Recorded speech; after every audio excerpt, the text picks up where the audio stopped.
It generally happens with many of us when we keep staring at a particular part of the question paper and we find ourselves in a blank situation. Do you know why does this happen? Because we don't know which chapter or poem a question is being asked from. So in today's video, I'm going to tell you how you can identify a chapter or poem to answer the question that is being asked in your question paper. मेरे इस video में आपको ये भी पता लगेगा कि आपके आने वाले एग्ज़ाम में किस तरह के क्वेश्चंस आने वाले हैं। तो उसके लिए आपको ये पता होना चाहिए कि आपकी प्रिस्क्राइब्ड बुक्स में कौन कौन से चैप्टर्स हैं, उन चैप्टर्स के राइटर्स कौन हैं, पोएम कौन सी हैं, उनके पोएट्स कौन हैं। क्योंकि आपकी एग्ज़ाम में कुछ क्वेश्चंस ऐसे भी आते हैं जिनमें राइटर्स का नाम लेके या पोएट्स का नाम लेके भी क्वेश्चंस पूछे जाते हैं। तो अगर आपको राइटर का नाम पता नहीं होगा या आपको पोएट का नाम पता नहीं होगा तो आप उस क्वेश्चन को कैसे अटेम्प्ट करेंगे। तो इसलिए आपको उनको भी अच्छे से लर्न करना चाहिए। हमारी स्टोरी लाइन में सबसे मेन होते हैं करेक्टर, और इन करेक्टर्स के ऊपर बेस्ड भी क्वेश्चंस पूछे जाते हैं। आपसे करेक्टर स्केच भी लिखने को कहा जाता है। तो अगर आपने स्टोरी को अच्छे से किया है, आपको ये पता है कि उसमें करेक्टर्स कौन कौन से हैं, तो वहाँ भी आपको कोई दिक्कत नहीं आने वाली। अब हम बात करते हैं थीम की। थीम वो होती है जिसमें कि राइटर या पोएट अपनी स्टोरी के थ्रू हमें कोई मैसेज कन्वे करता है और जिसको कि हम अपनी लाइफ से भी रिलेट करते हैं।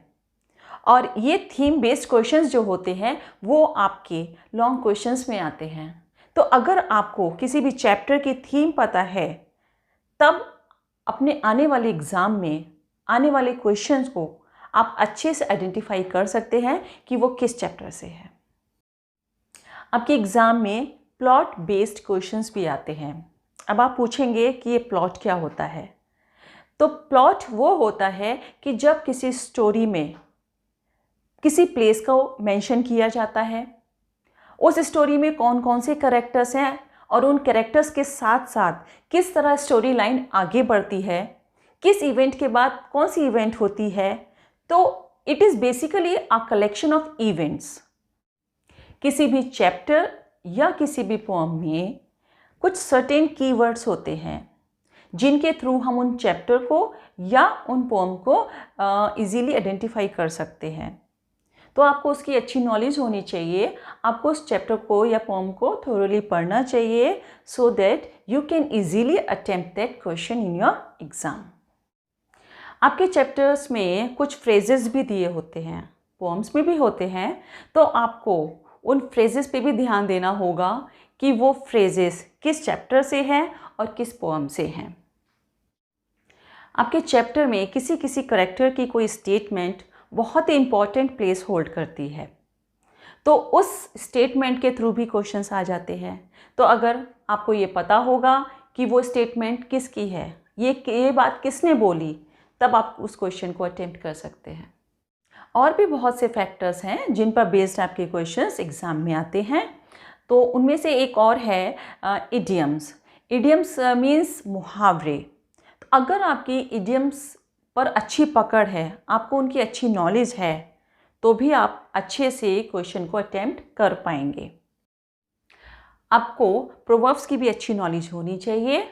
प्रोवर्ब्स जिनको आप कहावतें कहते हैं, क्योंकि एग्ज़ाम में कभी कभी कुछ क्वेश्चंस ऐसे आते हैं जिनमें किसी प्रोवर्ब को मेंशन किया जाता है। तो आपको उस प्रोवर्ब का मीनिंग निकाल कर आपको उसे किसी चैप्टर के साथ रिलेट करना होगा और उस क्वेश्चन को अटेम्प्ट करना होगा। आपको चैप्टर या पोएम में स्पेसिफिक डेट और स्पेसिफिक टाइम पीरियड भी दिया गया होता है जो कि आपके क्वेश्चन में मेंशन होता है। आपको क्वेश्चन में कुछ और नहीं मिलेगा, वो टाइम पीरियड या वो कोई डेट या कोई ईयर उसमें मेंशन होगा जिससे कि आपको चैप्टर आइडेंटिफाई करना होगा। तो अगर आपने वो अच्छे से किया होगा तो आपको कोई दिक्कत नहीं आएगी। इन सभी पॉइंट्स से रिलेटेड प्रैक्टिस क्वेश्चंस के लिए मैं सेपरेटली वीडियोस भी अपलोड करूंगी जो कि क्लास वाइज होंगी। So please subscribe my channel for more videos updates. You can also watch my previous video regarding changed exam pattern and reduced syllabus for class 10th, and the link for that video is given in the description box.